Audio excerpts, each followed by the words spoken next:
Evening learners. ഇന്ന് നമ്മൾ discuss ചെയ്യാൻ പോകുന്നത് the cost of production, principles of micro economics part 1, അതിൻ്റെ ലാസ്റ്റ് ചാപ്റ്ററാണ്. അതേപോലെ തന്നെ ഇതിൻ്റെ കണ്ടിന്യൂവേഷൻ ആയിട്ടുള്ള പ്രിൻസിപ്പിൾസ് ഓഫ് മൈക്രോ എക്കണോമിക്സ് 2ൻ്റെ ഇൻട്രഡക്ഷൻ ആണ് നമുക്ക് വേണമെങ്കിൽ പറയാം. കാരണം ആദ്യം നമ്മൾ ബേസിക്സ് പ്രിൻസിപ്പിൾസ് കണ്ട്, അതിനുശേഷം നമ്മൾ demand, elasticity of demand, supply, elasticity of supply, അതിനുശേഷം utility, marginal utility, cardinal utility, ordinal utility, isoquants, then change in production by changing one factor of production, then changing two factors of production, and finally we are coming to the cost of production. This is a very important chapter. Karanam, the entire part 2 will depend upon the basics of this cost of production. അത് നിങ്ങൾക്കത് മനസ്സിലായില്ല. Cost കർവ്സിന്റെ shape ഇത് എങ്ങനെയാണ്, U shaped ആണോ L shaped ആണോ, ഇതെല്ലാം മനസ്സിലാക്കാതെ നമ്മൾ അടുത്ത ഈ കോസ്റ്റ് തിയറി അല്ലെങ്കിൽ മാർക്കറ്റ് തിയറിയിലേക്ക് നമ്മൾ പോയിട്ടുണ്ടെങ്കിൽ നമുക്ക് വളരെയധികമായിട്ട് ബുദ്ധിമുട്ട് തോന്നും. അപ്പോൾ ആദ്യമായിട്ട് നമ്മൾക്ക് എടുക്കേണ്ടത് ദ കൺസെപ്റ്റ് ഓഫ് കോസ്റ്റ് ആണ്. അതായത് പ്രൈസ് തിയറി. എങ്ങനെയാണ് ഉൽപ്പാദിപ്പിക്കുന്നത്, ഉൽപാദകർ എങ്ങനെ ഏത് രീതിയിലേക്കാണ് ഉൽപ്പാദിപ്പിക്കുന്നത്, ഇതിലുള്ള കാര്യങ്ങളൊക്കെ നമ്മൾ കണ്ടിട്ടുണ്ട്. അതുപോലെ തന്നെ ആദ്യം തന്നെ നമ്മൾ ഡിമാൻഡ് ആൻഡ് സപ്ലൈ എടുത്ത് അന്ന് ഞാൻ നിങ്ങൾക്ക് പറഞ്ഞു തന്നു. These are the two market forces. ഒരു വസ്തുവിന്റെ വില നിശ്ചയിക്കുന്നതിന് വേണ്ടിയിട്ട് കണക്കാക്കുന്ന രണ്ട് പ്രധാനപ്പെട്ട ടൂൾസ് ആണ് ഡിമാൻഡ് ആൻഡ് സപ്ലൈ. കാരണം ഡിമാൻഡ് ചെയ്യുന്നത് ഉപഭോക്താക്കളാണ്, സപ്ലൈ ചെയ്യുന്നത് ഉൽപ്പാദിപ്പിക്കുന്ന ആളുകളാണ്. ഇവർ തമ്മിൽ ഒരു എക്വിലിബ്രിയത്തിലെത്തണം. ഡിമാൻഡ് ആൻഡ് സപ്ലൈ രണ്ടും തുല്യതയിലെത്തുമ്പോഴാണ് ഒരു വസ്തുവിന്റെ ഏത് കാര്യത്തിന്റെ ആണെങ്കിലും, ഏത് ഉൽപ്പന്നത്തിന്റെ ആണെങ്കിലും, ഏത് ഉൽപാദന ഘടകത്തിന്റെ ആണെങ്കിലും വില നിശ്ചയിക്കുന്നത് സഹായിക്കുന്ന രണ്ട് പ്രധാനപ്പെട്ട ടൂൾസ് ആണ് the market forces of demand and supply. അപ്പൊ ഉൽപാദകന് ഉൽപാദിപ്പിക്കുന്നോ വേണ്ടയോ എന്ന് തീരുമാനിക്കുന്നത് രണ്ട് കാര്യങ്ങൾ മനസ്സിൽ വെച്ചിട്ടാണ്. ഒന്ന്, ആരെല്ലാമാണ് ആ ഉൽപ്പാദിപ്പിക്കുന്ന വസ്തു മേടിക്കാനായിട്ട് ഉദ്ദേശിക്കുന്നത്. രണ്ടാമത്, ആ വസ്തു ഉൽപ്പാദിപ്പിക്കുന്നതിന് വേണ്ടിയിട്ടുള്ള ചെലവ്. ഇപ്പൊ രണ്ട് കാര്യങ്ങൾ മനസ്സിലായോ? The demand for the good, that is the first one. ആരാണ് ഇത് മേടിക്കാൻ ഉദ്ദേശിക്കുന്നത്? നമ്മൾക്കറിയാം, ഗുഡ്സ് ഡിഫറെന്റ് കാറ്റഗറീസ് ഉണ്ട്. നെസസിറ്റീസ് ഉണ്ട്, ബേസിക് നെസസിറ്റീസ് ഉണ്ട്, ഫുഡ്, ക്ലോത്തിങ് ആൻഡ് ഷെൽട്ടർ. ഇപ്പൊ നമുക്ക് വേണമെങ്കിൽ പറയാം, മൊബൈലിൽ നിന്ന് വേണമെങ്കിൽ പറയാം. കാരണം unless the children are provided with a mobile phone, they are not at all happy. Food കൊടുത്താലും, ഏറ്റവും നല്ല ബെസ്റ്റ് ക്ലോത്ത്സ് കൊടുത്തിട്ടുണ്ടെങ്കിലും, ഏറ്റവും നല്ല ലക്ഷറിയസ് ആയിട്ടുള്ള ഫ്ലാറ്റിൽ താമസിച്ചിട്ടുണ്ടെങ്കിലും, I don't think the children are very very happy. What they need is also a mobile phone. അപ്പൊ the basic necessities have become not 3 but 4. ഏതൊക്കെയാണ്? Food, clothing and shelter. അപ്പോ the demand for good ആരാണ് മേടിക്കുന്നത്? Basic necessities ആണോ ഉൽപ്പാദിപ്പിക്കാൻ ഉദ്ദേശിക്കുന്നത്, അല്ലെങ്കിൽ comforts ആണോ, അല്ലെങ്കിൽ ലക്ഷറി ആണോ? ഇനി അത് ഉൽപ്പാദിപ്പിക്കുന്നതിന്റെ കോസ്റ്റ് എത്രയാണ്? കാരണം രണ്ടുപേരുടെയും ലക്ഷ്യങ്ങൾ, ഉപഭോക്താക്കളുടെയും അതുപോലെ തന്നെ പ്രൊഡ്യൂസറിന്റെയും ലക്ഷ്യങ്ങൾ രണ്ടും രണ്ടാണ്. ഒരാൾക്ക് ഏറ്റവും പരമാവധി ചെലവ് കുറച്ച് നല്ല സാധനങ്ങൾ കിട്ടണം കൺസ്യൂമേഴ്സിന്. പ്രൊഡ്യൂസേഴ്സിനോ പരമാവധി ലാഭം അവർക്ക് കിട്ടുകയും വേണം. അങ്ങനെ നമ്മൾ we are going to discuss lot about the cost. ഏതൊക്കെയാണ്? പ്രൈവറ്റ് കോസ്റ്റ് ഉണ്ട്, സോഷ്യൽ കോസ്റ്റ് ഉണ്ട്. ഒരു വസ്തു ഉൽപ്പാദിപ്പിക്കുന്നതിന് വേണ്ടിയിട്ട് നമുക്ക് ഉൽപാദന ഘടകങ്ങൾ മേടിക്കണം. ലാൻഡ്, ലേബർ, ക്യാപിറ്റൽ, ഓൺട്രപ്രണർഷിപ്പ് അല്ലെങ്കിൽ ഓർഗനൈസേഷൻ, ഇതെല്ലാം നമുക്ക് മേടിക്കണം. ചിലപ്പോൾ ഇതെല്ലാം നമ്മുടെ കൈവശം ഉണ്ടാവും. അപ്പൊ അത് ഇൻപുട്ട് കോസ്റ്റ് എന്ന് പറഞ്ഞിട്ടുണ്ടെങ്കിൽ ഇംപ്ലിസിറ്റ് കോസ്റ്റ് ഉണ്ട്, എക്സ്പ്ലിസിറ്റ് കോസ്റ്റ് ഉണ്ട്. എന്താണ് എക്സ്പ്ലിസിറ്റ് കോസ്റ്റ് എന്ന് പറഞ്ഞിട്ടുണ്ടെങ്കിൽ?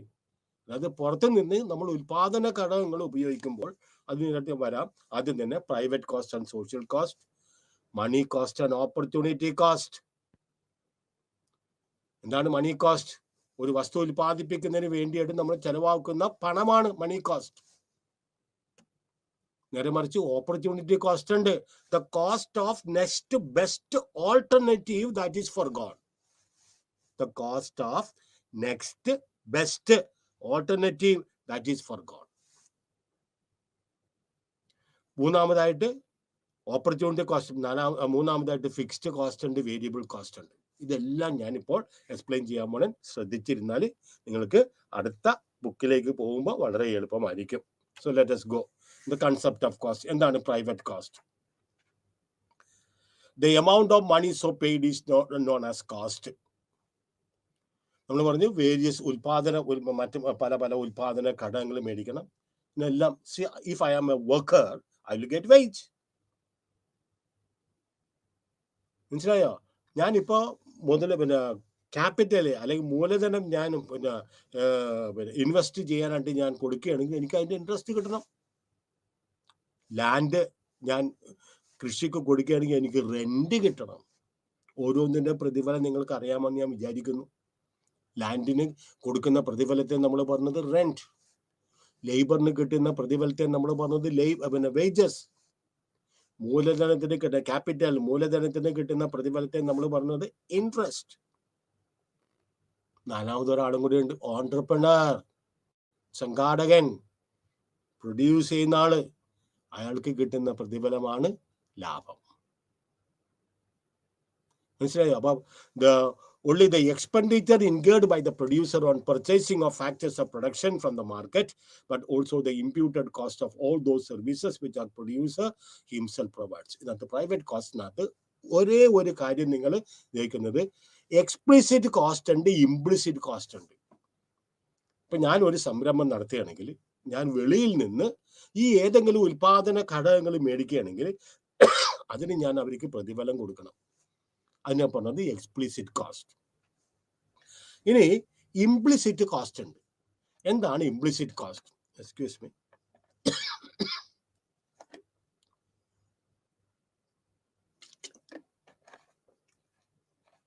ചിലപ്പോൾ നമ്മുടെ നാട്ടിൻ പ്രദേശത്തൊക്കെ നമ്മൾ പോകുമ്പോൾ കണ്ടിട്ടുണ്ടാവും, ചെറിയൊരു വീടായിരിക്കും.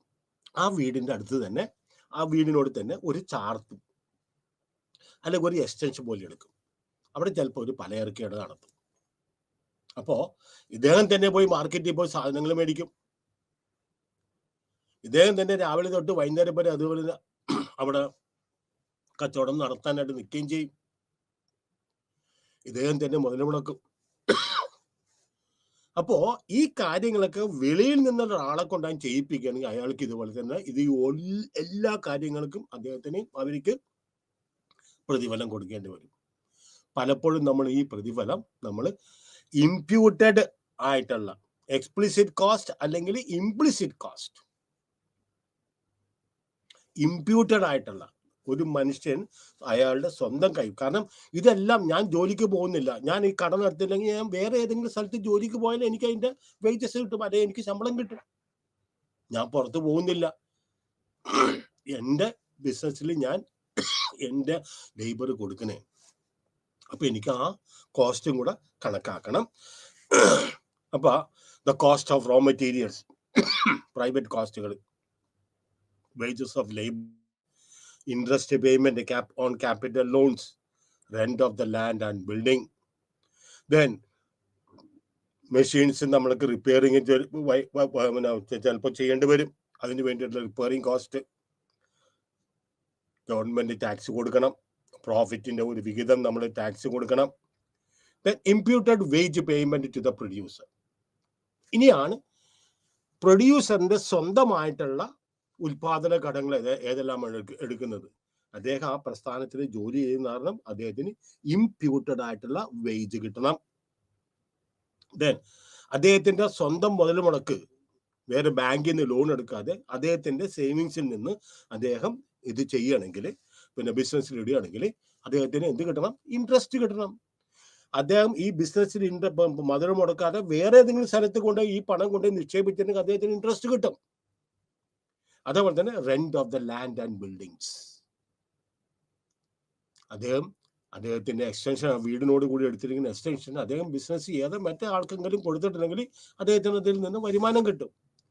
Then normal profits of the firm. ഒരു കച്ചവടം നടത്തുമ്പോൾ നിസ്സാര ലാഭം കിട്ടും. അബ്നോർമൽ പ്രോഫിറ്റ് അല്ല. അബ്നോർമൽ പ്രോഫിറ്റ്, നോർമൽ സാധാരണ ലാഭം. ജീവിച്ചു പോകാനുള്ള ഒരു വരുമാനത്തിന് വേണ്ടിയാണ് അദ്ദേഹം ആ പ്രസ്ഥാനം നടത്തുന്നത്. ഇതെല്ലാമാണ് നമ്മൾ പറയുന്നത് കോസ്റ്റ് എന്ന് പറയുന്നത്. ദെൻ അപ്പൊ ഏതൊക്കെയാണ് പ്രൈവറ്റ് കോസ്റ്റ് എന്ന് പറഞ്ഞിട്ടുണ്ടെങ്കിൽ? Purchase of the factors of production employed in production process. അതൊന്ന്. ഉൽപാദന ഘടകങ്ങൾ നമ്മൾ ഏതെല്ലാമാണ് പുറത്തുനിന്ന് മേടിക്കുന്നത് അതെല്ലാം. രണ്ടാമത് imputed price of resources. Imputed price സ്വന്തമായിട്ട് ഒരു ഉൽപാദകന്റെ സ്വന്തമായിട്ട് കൈവശമുള്ള വിഭവങ്ങൾ അദ്ദേഹത്തിന്റെ ഉൽപ്പാദിപ്പിക്കാനായിട്ട് അദ്ദേഹം ഉപയോഗിക്കുകയാണെങ്കിൽ അതിനെ പറഞ്ഞത് എന്താണ് പറഞ്ഞത്? രണ്ട്, imputed price of the resources. അതുപോലെ തന്നെ നോർമൽ പ്രോഫിറ്റ്സ്. ഇനി സോഷ്യൽ കോസ്റ്റ്, ഇക്കോണമിസ്റ്റിനെ സംബന്ധിച്ചിടത്തോളം സോഷ്യൽ കോസ്റ്റിന് വലിയ റെലവൻസ് ഇല്ല. അത് ക്ഷേമ പ്രവർത്തനങ്ങൾക്കൊക്കെ വേണ്ടിയിട്ടാണ് സോഷ്യൽ കോസ്റ്റിനെ കുറിച്ച് പറയുന്നത്. അതായത് സമൂഹത്തിന് ഏതെങ്കിലും ഒരു സേവനം സമൂഹം മറ്റുള്ളവർക്ക് ചെയ്യുമ്പോൾ, അല്ലെങ്കിൽ ഗവൺമെന്റ് അല്ലെങ്കിൽ സമൂഹം മറ്റുള്ളവർക്ക് ചെയ്യുമ്പോൾ അതിന് അവർ വഹിക്കേണ്ടി വരുന്ന ചില ചെലവുകളെ നമ്മൾ പറയുന്നത് സോഷ്യൽ കോസ്റ്റ്. അത് നമ്മളെ സംബന്ധിച്ചിടത്തോളം വളരെ ഭയങ്കര റെലവെന്റ് അല്ല. കാരണം നമ്മൾ ഇക്കണോമിക് പോയിന്റ് ഓഫ് വ്യൂവിലാണ് നമ്മൾ ഇത് പഠിക്കുന്നത്. ഇനി first, externalities are not included in private cost. Externalities ഉണ്ട്. അതായത് ഒരു പ്ലാന്റ്, മനസ്സിലായോ?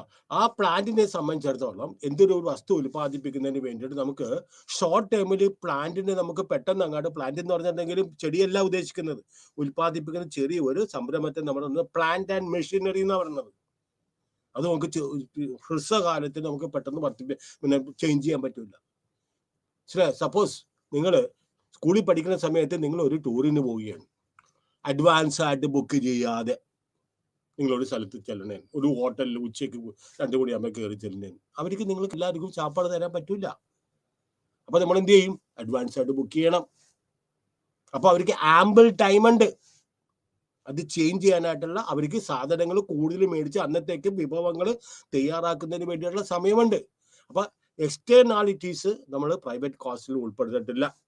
Then market prices of goods may not reflect the social value and thus there may be divergence between private and social cost. മനസ്സിലായോ? നമ്മുടെ ഒരു വസ്തു ഉൽപ്പാദിപ്പിച്ച് ചെയ്യുമ്പോൾ അതിന്റെ വിലക്കല്ല, ആ ഉൽപാദന ചെലവിന് മാത്രമല്ല നമ്മളത് കണക്കാക്കുന്നത്. ചിലപ്പോൾ നമ്മൾ കുറെ ആളുകൾക്ക് കൺസെഷൻ കൊടുക്കേണ്ടി വരും, ഗവൺമെന്റിന് ടാക്സ് കൊടുക്കേണ്ടി വരും, മനസ്സിലായോ? ഡിസ്കൗണ്ട് കൊടുക്കേണ്ടി വരും.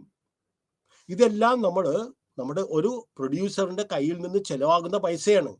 അപ്പൊ ആ വസ്തുവിന് വിലയിടുമ്പോൾ പ്രൊഡ്യൂസറിന് ഉൽപാദന ഘടകങ്ങൾ മാത്രമായിട്ട് മേടിച്ചതിന് വേണ്ടിയിട്ടുള്ള ചെലവ് മാത്രം കണക്കാക്കിയിട്ടല്ല ആ വസ്തുവിന്റെ വില നിശ്ചയിക്കുന്നത്. ഒരു വസ്തുവിന് ഗവൺമെന്റ് ടാക്സ് ഈടാക്കുമ്പോൾ 100 രൂപയുടെ വസ്തുവിന് 10 രൂപ ടാക്സ് ഈടാക്കുമ്പോൾ പ്രൊഡ്യൂസർ അത് 110 രൂപയ്ക്ക് കൊടുക്കുള്ളൂ. ചില മേഖലയിലൊക്കെ കൺസെഷനിൽ കൊടുക്കും. അത് പ്രൊഡ്യൂസർ എന്ത് ചെയ്യും? മറ്റു മേഖലയിൽ നിന്ന് അദ്ദേഹം അത് മേക്കപ്പ് ചെയ്യാനായിട്ട് ശ്രമിക്കും. പിന്നെ പറഞ്ഞത് എക്സ്റ്റേണാലിറ്റീസും അതുപോലെ തന്നെ മാർക്കറ്റ് പ്രൈസസും. ഈ money cost, explicit cost and implicit cost. അപ്പൊ മണി കോസ്റ്റ് എന്ന് പറഞ്ഞിട്ടുണ്ടെങ്കിൽ it is considered to be equivalent to the total monetary sacrifice made to obtain that output. എന്താണ് മണി കോസ്റ്റ്? ഏത് ഉൽപ്പാദിപ്പിക്കുന്ന ഏത് വ്യക്തിക്കും കുറച്ച് സാക്രിഫൈസ് ചെയ്യേണ്ടി വരും. മണി കോസ്റ്റ് വുഡ് ഇൻക്ലൂഡ്, അപ്പൊ നമ്മൾ എന്തൊക്കെ ചെയ്യണം? Imputed value of the inputs provided by the producer himself in addition to the outright money expenses. അപ്പൊ കോസ്റ്റിനെ നമ്മൾ എക്സ്പ്ലിസിറ്റ് കോസ്റ്റ് ഉണ്ട്, ഇംപ്ലിസിറ്റ് കോസ്റ്റ് ഉണ്ട്. എക്സ്പ്ലിസിറ്റ് കോസ്റ്റ് മീൻസ് ഒരു പ്രൊഡ്യൂസർ മറ്റ് പുറത്തു നിന്ന് ഉൽപാദന ഘടകങ്ങൾ മേടിക്കുകയും അവർക്ക് അതിന്റെ പ്രതിഫലം കൊടുക്കുകയും ചെയ്യുമ്പോഴാണ് എക്സ്പ്ലിസിറ്റ് കോസ്റ്റ് വരുന്നത്. ഇംപ്ലിസിറ്റ് കോസ്റ്റ് മീൻസ് ഞാൻ ഒറ്റയാനാണ്, ഞാൻ തന്നെയാണ് ആ എക്സ്റ്റൻഷൻ, വീടോടുകൂടി എക്സ്റ്റൻഷൻ നടത്തിയിട്ട് ഞാൻ തന്നെയാണ് അവിടെ നിൽക്കുന്നത്. ചിലപ്പോൾ മാർക്കറ്റിൽ ഞാൻ സാധനങ്ങളൊക്കെ എടുക്കാൻ വേണ്ടി പോകുമ്പോൾ, വിപണിയിൽ എടുക്കാനായിട്ട് ചിലപ്പോൾ പോകുമ്പോൾ ഞാൻ എന്ത് ചെയ്യും, ഒന്നില്ലെങ്കിൽ എൻ്റെ ഭാര്യ ഉണ്ടെങ്കിൽ ഭാര്യയുടെ അടുത്ത് പറയും കട നോക്കിക്കോ, ഞാൻ വേഗം വരാം. ബാക്കി സമയം കംപ്ലീറ്റ് അദ്ദേഹമാണ്. ഉച്ചക്ക് ഊണ് കഴിക്കാൻ പോകുമ്പോൾ ഭാര്യ പറയും ഞാനിവിടെ ഒന്ന് നിൽക്കാം, നിങ്ങൾ പോ. അല്ലെങ്കിൽ മകൻ പറയും നിങ്ങൾ പോയിക്കോ, ഊണ് കഴിച്ചിട്ട് പോവാ, ഞാനിവിടെ നിൽക്കാം. അപ്പൊ ഇതെല്ലാം അദ്ദേഹത്തിന്റെ ഇംപ്ലിസിറ്റ് കോസ്റ്റുകളാണ്. ഇനി റിയൽ കോസ്റ്റ് എന്തെന്നാ? A worker suffers a discomfort while he renders his service for productive purposes. നമുക്കറിയാം, ഒരാള് പ്രത്യേകിച്ച് നല്ല വെയിലുള്ള സമയത്ത് രാവിലെ 8 മണി തൊട്ട് വൈകുന്നേരം 4 മണി വരെയും അല്ലെങ്കിൽ 5 മണി വരെയും ജോലി ചെയ്യുമ്പോൾ അവർക്ക് ഉണ്ടാവുന്ന ഡിസ്കംഫർട്ട്, നേരെ മറിച്ച് ഡിസ്കംഫർട്ട് അത്രയും ഫീൽ ചെയ്യാത്ത, കാരണം ഡിസ്കംഫർട്ട് എന്നൊരു ഭാഷ, ഒരു വേർഡ്, അത് സബ്ജക്റ്റീവാണ്. ഓരോരുത്തരുടെയും ആശ്രയിച്ചിരിക്കും. ഒരു നല്ലൊരു AC റൂമിൽ കാര്യമായിട്ടുള്ള വലിയ പണിയൊന്നുമില്ല. ചിലപ്പോൾ ഒരു ടൈപ്പിസ്റ്റ് ആയിരിക്കും, വല്ലപ്പോഴും ഒരു ലെറ്റർ ഇരുന്ന് ടൈപ്പ് ചെയ്യണം, എല്ലാ സൗകര്യങ്ങളും ഉണ്ട്. ടൈപ്പ് റൈറ്റർ ഒന്നുമല്ല, ഒരു കമ്പ്യൂട്ടറാണ്. ഒരു കമ്പ്യൂട്ടറിന് എന്തെങ്കിലും കാര്യങ്ങളൊക്കെ ടൈപ്പ് ചെയ്യണം, എല്ലാ സജ്ജീകരണങ്ങളും ഉണ്ട്. അവിടെ ഒരു സാധാരണ വെളിയിൽ ഒരാൾ ജോലി ചെയ്യുമ്പോൾ ഉണ്ടാകുന്ന അത്രയും ഡിസ്കംഫർട്ട് ഈ വ്യക്തിക്ക് ഫീൽ ചെയ്യേണ്ട ആവശ്യമില്ല. ദെൻ സേവ് ചെയ്യാൻ ഗൾഫിൽ പോകുന്നുണ്ട് ആളുകൾ, അമേരിക്കയിൽ പോകുന്നുണ്ട്, അതുപോലെ ഡെവലപ്ഡ് രാജ്യങ്ങളിൽ പോകുന്നുണ്ട്. മനസ്സിലായോ? അവരൊക്കെ അവിടെ ജോലി ചെയ്യുമ്പോൾ അവർക്ക് എന്തെങ്കിലും റെമ്യൂണറേഷൻ കിട്ടുന്നുണ്ട്, പ്രതിഫലം കിട്ടുന്നുണ്ട്. ഡോണ്ട് തിങ്ക് ദാറ്റ് സിംഗപ്പൂരിൽ പോയാലും ഡെവലപ്ഡ് രാജ്യത്തിൽ പോയിട്ടുണ്ടെങ്കിലും ഗൾഫ് രാജ്യത്തിൽ പോയിട്ടുണ്ടെങ്കിലും ഇതെല്ലാം അവിടെ അവർ ചെലവാക്കിയിട്ടുണ്ടെങ്കിൽ അവർക്ക് ചെലവാക്കാൻ വേണ്ടിയിട്ട് കൊടുത്തിരിക്കുന്ന പണമാണിത്. അവരുടെ അവിടുത്തെ സ്റ്റാൻഡേർഡ് ഓഫ് ലിവിങ് മെയിൻറ്റെയിൻ ചെയ്യുന്നതിന് വേണ്ടിയിട്ട് അവർ കൊടുക്കുന്ന പൈസയാണ്. ഇവിടെ കേരളത്തിൽ നിന്ന് അല്ലെങ്കിൽ ഇന്ത്യയിൽ നിന്ന് പോകുന്ന ആളുകൾ അവിടെ അടിച്ചു പൊളിക്കാനായിട്ടല്ല അവർ പോകുന്നത്. കാരണം ഇവിടെ ഭാര്യ മക്കൾ ഇവിടെ ഉണ്ടാവും. അപ്പൊ അവരെന്ത് ചെയ്യും? കുറച്ച് സേവ് ചെയ്യും. എല്ലാ ആഡംബരത്തിന് വേണ്ടിയിട്ട് അവർ പോകില്ല, എല്ലാ സുഖ സൗകര്യങ്ങൾക്ക് വേണ്ടിയിട്ട് അവർ പോകില്ല. കിട്ടുന്ന വരുമാനത്തിൽ നിന്ന് അവരുടെ തുച്ഛമായിട്ടുള്ള ചെലവിന് ശേഷം ബാക്കി വരുന്ന തുക അവർ നാട്ടിലേക്ക് അടക്കും. എന്നാൽ മാത്രമേ അവർക്ക് അവരുടെ കുടുംബം നോക്കിക്കൊണ്ട് പോകാൻ പറ്റുള്ളൂ. അപ്പൊ a person makes a sacrifice when he serves his income. പല കാര്യങ്ങളും ചിലപ്പോൾ സിനിമയ്ക്ക് പോകണ്ടെന്ന് നോക്കും, അല്ലെങ്കിൽ സുഭിക്ഷമായിട്ട് വലിയ ഹോട്ടലിൽ പോയി ചാപ്പാട് കഴിക്കേണ്ടെന്ന് നോക്കും. കാരണം എന്താണ്? ഇതെല്ലാം കഴിച്ചിട്ടുണ്ടെങ്കിൽ ബാക്കി ഒന്നും ഉണ്ടാവില്ല. അപ്പൊ സേവ് ചെയ്യുമ്പോൾ അദ്ദേഹം also make some sacrifices and lends it to the investors. The concept of real cost അവർ ഈ സബ്ജക്റ്റ് ഞാൻ പറഞ്ഞ മനസ്സിലായ. ഈ സാക്രിഫൈസും എല്ലാവർക്കും ഒരേപോലെ അല്ല. മനസ്സിലായോ? പണം സേവ് ചെയ്യുമ്പോൾ കോടിക്കണക്കിന് രൂപ വരുമാനം കിട്ടുമ്പോൾ അവിടെ സേവിങ് എന്ന് പറഞ്ഞാൽ അവിടെ ഒരു സാക്രിഫൈസും ഇല്ല. പണം എന്ത് ചെയ്യുമെന്ന് അറിയാൻ പാടില്ലാത്തവരാണ്. നേരെ മറിച്ച് നിസ്സാര വരുമാനം കിട്ടുന്നവൻ അവരെന്തെങ്കിലും മിച്ചം വെച്ചിട്ടായിരിക്കും ചിലപ്പോൾ അവൻ്റെ കുട്ടികളുടെ വിദ്യാഭ്യാസത്തിന് വേണ്ടിയിട്ടോ അസുഖം വരുമ്പോഴോ മറ്റു കാര്യങ്ങൾക്കൊക്കെ വേണ്ടിയിട്ട് അവൻ ചെയ്യുന്നത്. അതുകൊണ്ടാണ് ഞാൻ എഴുതിയിരിക്കുന്നത് concept of real cost is our subjective. Subjective means ഓരോരുത്തരുടെയും ആശ്രയിച്ചിരിക്കും, എല്ലാവർക്കും ഒരേപോലെ അല്ല. ബ്യൂട്ടി സബ്ജക്റ്റീവാണ്. അഴകെന്ന് പറഞ്ഞെങ്കിൽ എല്ലാവരെയും കാണുമ്പോൾ ചിലപ്പോൾ എല്ലാവർക്കും അഴകുണ്ടെന്ന് തോന്നില്ല, ചിലവർക്ക് നല്ല അഴകുണ്ടെന്ന് തോന്നും. അല്ലെങ്കിൽ ഏറ്റവും മോസ്റ്റ് ബ്യൂട്ടിഫുൾ ആയിട്ടുള്ള സ്ത്രീകൾ മാത്രമേ ഇവിടെ ലോകത്തിൽ കല്യാണം കഴിക്കുള്ളൂ. അപ്പൊ ബ്യൂട്ടി സബ്ജക്റ്റീവാണ്. ഒരു ഫ്ലവർ എടുക്കണേന്, ഒരു പൂവ് എടുക്കണേന്, ആ പൂവ് എടുക്കുന്ന സമയത്ത് റോസ് ഫ്ലവർ ഇഷ്ടമില്ലാത്ത ആൾക്ക് മറ്റേ ആൾ ആ റോസ് ഫ്ലവർ ഇഷ്ടമുള്ള ആൾ എത്രമാത്രം വർണ്ണിച്ചാലും ഇഷ്ടമില്ലാത്ത ആൾക്ക് വലിയ താല്പര്യമൊന്നും കാണില്ല. അയാൾക്ക് ചിലപ്പോൾ വേറെ ഏതെങ്കിലും ആയിരിക്കും, വേറെ ഏതെങ്കിലും ഫ്ലവേഴ്സിൻ്റെ അടുത്തായിരിക്കും അദ്ദേഹത്തിന് താല്പര്യം, അല്ലെങ്കിൽ വേറെ ഏതെങ്കിലും ഹോബിയിലോടായിരിക്കും അദ്ദേഹത്തിന് വലിയ താല്പര്യം. അതുകൊണ്ടാണ് ഇങ്ങനെ പറഞ്ഞത് സബ്ജക്റ്റ് ഓരോരുത്തരുടെയും മാറി മാറി വ്യത്യാസമായിട്ട് ഇരിക്കുകയും ചെയ്യും. ഇനി sunk cost and incremental cost. എന്താണ് സങ്ക് കോസ്റ്റ് എന്ന് പറഞ്ഞിട്ടുണ്ടെങ്കിൽ? കാരണം ആ കമ്പനി തുടങ്ങിയപ്പോൾ കുറെ ചെലവ് നമ്മൾ വഹിച്ചിട്ടുണ്ട്, ആൻഡ് കനോട്ട് ബി റിക്കവേർഡ്. ആ കമ്പനി തുടങ്ങിയപ്പോൾ ഇപ്പൊ നമ്മൾ കമ്പനി നമ്മൾ ഡിസ്മാൻഡിൽ ചെയ്യുന്ന പ്രൊഡക്ഷൻ ഉപയോഗിച്ചിട്ട് പോയിട്ടുണ്ടെങ്കിലും കണ്ടിട്ടില്ല ചില ഡിസ്മാൻഡിൽഡ് ആയിട്ട് കുറെ കെട്ടിടങ്ങൾ അവിടെ ഉണ്ടാവും. ഇതൊക്കെ അവിടെയൊക്കെ പണ്ട് ഭയങ്കരമായിട്ടുള്ള പ്രൊഡക്ഷനും ഇങ്ങനത്തെ കാര്യങ്ങളൊക്കെ നടന്നു വെച്ചാൽ ഇപ്പൊ അതൊക്കെ നഷ്ടമായി വിറ്റുപോയിട്ടുണ്ട്. കളമശ്ശേരി പോയിക്കോ, ഇഷ്ടം പോലെ പിന്നെ ഇൻഡസ്ട്രിയൽ എസ്റ്റേറ്റ്, ചെറിയ ചെറിയ വ്യവസായ സ്ഥാപനങ്ങൾ, ഇതെല്ലാം നല്ല രീതിയിൽ പോയിക്കെന്ന് വെച്ചാൽ ഇപ്പോൾ ഒരു 90% ഈ യൂണിറ്റുകൾ പൂട്ടിയിട്ടിരിക്കുക, പ്രത്യേകിച്ച് ആഫ്റ്റർ കോവിഡ്. കാരണം എന്താണ്, പഴയ പോലെ അവർക്ക് ലാഭത്തിൽ ഓടിക്കാനായിട്ട് പറ്റുന്നില്ല. അപ്പോൾ സങ്ക് കോസ്റ്റ് മീൻസ് അവിടെ ഒരു കെട്ടിടം വെച്ചിട്ടുണ്ടാവും, 1-2 മെഷീനറിക്ക് വെച്ചിട്ടുണ്ടാവും. അത് വെച്ചപ്പോഴാണ് ആ കമ്പനി അവർക്ക് ആ പ്രൊഡക്ഷൻ യൂണിറ്റ് ആക്കാൻ സാധിച്ചത്. അപ്പൊ എപ്പോഴാണ് ഈ കമ്പനി സ്ഥാപിച്ചത്, അന്ന് അവർക്ക് വഹിക്കേണ്ട ചെലവിനെ നമ്മൾ പറയുന്നത് സങ്ക് കോസ്റ്റ്, കുഴിച്ചിടുക. സങ്ക് കുഴിച്ചിടുക, സങ്ക് കോസ്റ്റ് എന്ന് പറയുന്നത്. അത് കനോട്ട് ബി, നമുക്കത് പെട്ടെന്ന് ഇനി അത് റിക്കവർ ചെയ്യാൻ പറ്റില്ല. മെഷീനൊക്കെ ചിലപ്പോൾ പഴയതായിട്ടുണ്ടാവും, അതുപോലെ കെട്ടിടങ്ങളൊക്കെ ഡിസ്മാൻഡിൽ ചെയ്യാൻ പറ്റാവുന്ന രീതിയായിട്ടുണ്ടാവും. അപ്പോൾ അത് കാരണം ആ sunk cost usually it cannot be recover. ഇനി അതിന്റെ ഓപ്പോസിറ്റ് ആണ് പ്രോസ്പെക്റ്റീവ് കോസ്റ്റ്. സങ്ക് കോസ്റ്റിന്റെ ഓപ്പോസിറ്റ് ആണ് പ്രോസ്പെക്റ്റീവ് കോസ്റ്റ്. അതായത് അതിനെ പറഞ്ഞ വേറൊരു വാക്കാണ് ഫ്യൂച്ചർ കോസ്റ്റ് എന്ന് പറഞ്ഞിട്ടുണ്ടെങ്കിൽ. That may be incurred or changed if an action is taken. Prospective cost means ഇനി നമുക്ക് ഭാവിയിൽ നമ്മൾ ഉൽപ്പാദിപ്പിക്കുമ്പോൾ ചിലപ്പോൾ നമ്മൾ നിലവിലുള്ള മെഷീനറിയൊക്കെ ചിലപ്പോൾ റീപ്ലേസ് ചെയ്യണം. അത് ചിലപ്പോൾ ഔട്ട്ഡേറ്റഡ് ആവും, അത് തുരുമ്പിച്ച് പഴയതായിട്ടുണ്ടാവും. കെട്ടിടങ്ങളൊക്കെ നമ്മൾ ഒന്ന് മോഡിഫൈ ചെയ്യേണ്ടി വരും. അത് അങ്ങനെ എന്തെങ്കിലും ആക്ഷൻ എടുക്കണമെങ്കിൽ നമുക്ക് ചിലവാകുന്ന പൈസയെ നമ്മൾ പറയുന്നത് പ്രോസ്പെക്റ്റീവ് കോസ്റ്റ് എന്ന് പറഞ്ഞത്. Then an incremental cost is increase in the total cost resulting from an increase in production activity. ഉൽപ്പാദിപ്പിക്കുമ്പോൾ നമ്മൾ കൂടുതൽ ഉൽപ്പാദിപ്പിക്കാൻ നമ്മൾ ശ്രമിക്കുമ്പോൾ നമുക്ക് നേരിടേണ്ടി വരുന്ന ചില പ്രധാനപ്പെട്ട കോസ്റ്റുകളെ നമ്മൾ പറയുന്നത് incremental cost means. Then economic cost and accounting cost. Accounting cost CA-ക്കാർക്ക് വേണ്ടിയിട്ടുള്ളതാണ്. എക്കോണമിസ്റ്റിന് വേണ്ടിയിട്ടുള്ളത് ഇക്കണോമിക് കോസ്റ്റ് ആണ്. അത് രണ്ടുപേർക്കും ഇതുണ്ട്. Both the economist and the accountants consider explicit cost. Explicit cost എല്ലാവരും അംഗീകരിക്കുന്നുണ്ട്. അതായത് പുറമെ നിന്ന് മേടിക്കുന്ന വിഭവങ്ങൾക്ക് അല്ലെങ്കിൽ ഉൽപാദന ഘടകങ്ങൾക്ക് നമ്മൾ കൊടുക്കേണ്ട പ്രതിഫലം നമ്മൾ ഈ രണ്ടുപേരും ഇക്കോണമിസ്റ്റുകളും അതുപോലെ അക്കൗണ്ടന്റുകളും അവർ അംഗീകരിക്കുന്നുണ്ട്. Because they are direct payments by a company to other firms and individuals that it does business with. Economists also take into account the implicit cost and accountants ignore them. രണ്ട് കാര്യങ്ങൾ ഓർത്ത് വെച്ചാൽ മതി. രണ്ടുപേരും എക്സ്പ്ലിസിറ്റ് കോസ്റ്റുകൾ അംഗീകരിക്കുന്നുണ്ട്. ഇക്കോണമിസ്റ്റുകളും അതുപോലെ തന്നെ അക്കൗണ്ടന്റുകളും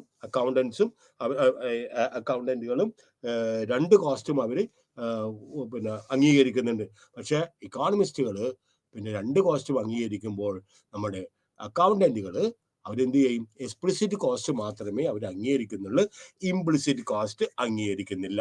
then historical cost. എന്താണ് ഹിസ്റ്റോറിക്കൽ? സങ്ക് കോസ്റ്റിന് തുല്യമാണ്.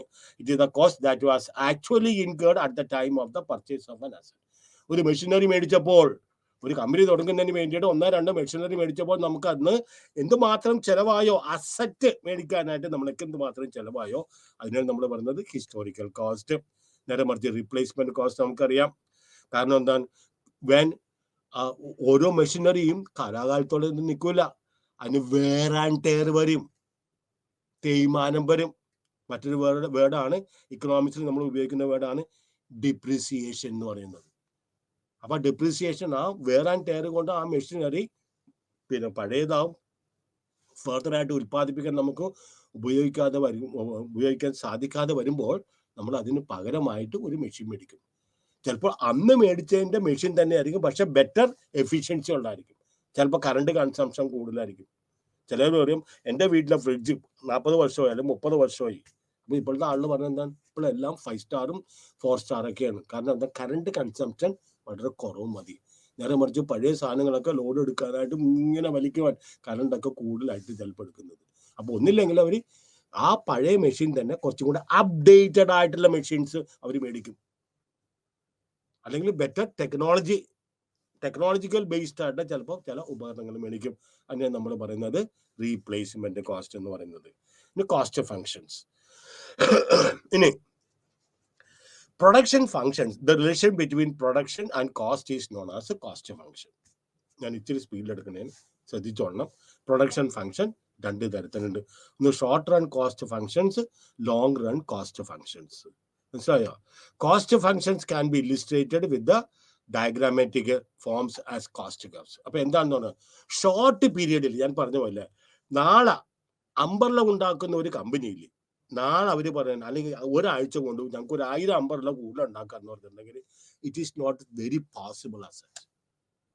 അവർ പറയും തൊഴിലാളികളില്ല, റോ മെറ്റീരിയൽസ് എടുക്കണം, തൊഴിലാളികൾ വെച്ചുകൊണ്ട് നമുക്ക് 1000 അംബ്രല്ല ഞങ്ങൾക്ക് ഈ ചെറിയ കാലം കൊണ്ട് നമുക്ക് ഇത് ചെയ്യാൻ പറ്റൂല. കാരണം എന്താണ്, ഒരു 1000 അംബ്രല്ലയുടെ ഡിമാൻഡ് പെട്ടെന്ന് വന്നെന്നും പറഞ്ഞിട്ടുണ്ട്. അവർക്ക് അപ്പം തന്നെ പ്ലാന്റും അല്ലെങ്കിൽ കമ്പനിയുടെ പിന്നെ വ്യാപ്തി അല്ലെങ്കിൽ എക്സ്റ്റൻഷൻ കൂട്ടാനൊന്നും പറ്റിയൊന്നുമില്ല. പുതിയ മെഷീനറി മേടിക്കാൻ പറ്റൂല. അപ്പൊ ഷോർട്ട് പീരീഡിൽ എല്ലാ കോസ്റ്റും ഇതാണ്, പിന്നെ ഫിക്സഡ് കോസ്റ്റ് ആണ്. ഷോർട്ട് പീരീഡിൽ എല്ലാ കോസ്റ്റും ഫിക്സഡ് കോസ്റ്റ് ആണ്. പെട്ടെന്ന് നമുക്ക് വർദ്ധിപ്പിക്കാൻ പറ്റാത്ത കോസ്റ്റിനെ നമ്മൾ പറഞ്ഞത് ഫിക്സഡ് കോസ്റ്റ് എന്ന് പറയുന്നത്. നേരെ മറിച്ച് ലോങ് പീരീഡിൽ നിങ്ങൾക്ക് ആവശ്യത്തിന് സമയമുണ്ട്. ലോങ് പീരീഡിൽ നിങ്ങൾ വിളിച്ചു പറയണേണ്, ഞങ്ങൾ അടുത്ത മാസം അല്ലെങ്കിൽ അടുത്ത 2 ആഴ്ച കഴിയുമ്പോൾ ഇത്ര കുട്ടികൾ ഇന്ന സ്ഥലത്ത് ഞങ്ങൾ ഉച്ചയ്ക്ക് ശാപ്പാട് കഴിക്കാൻ പറ്റും. They are very happy. അവർക്ക് ആമ്പിൾ ടൈം ഉണ്ട്.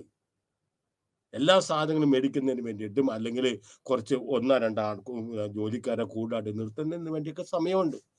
അപ്പൊ ഷോർട്ട് പീരീഡിൽ എല്ലാ കോസ്റ്റുകളും ഫിക്സഡ് ആണ്, മറക്കരുത്.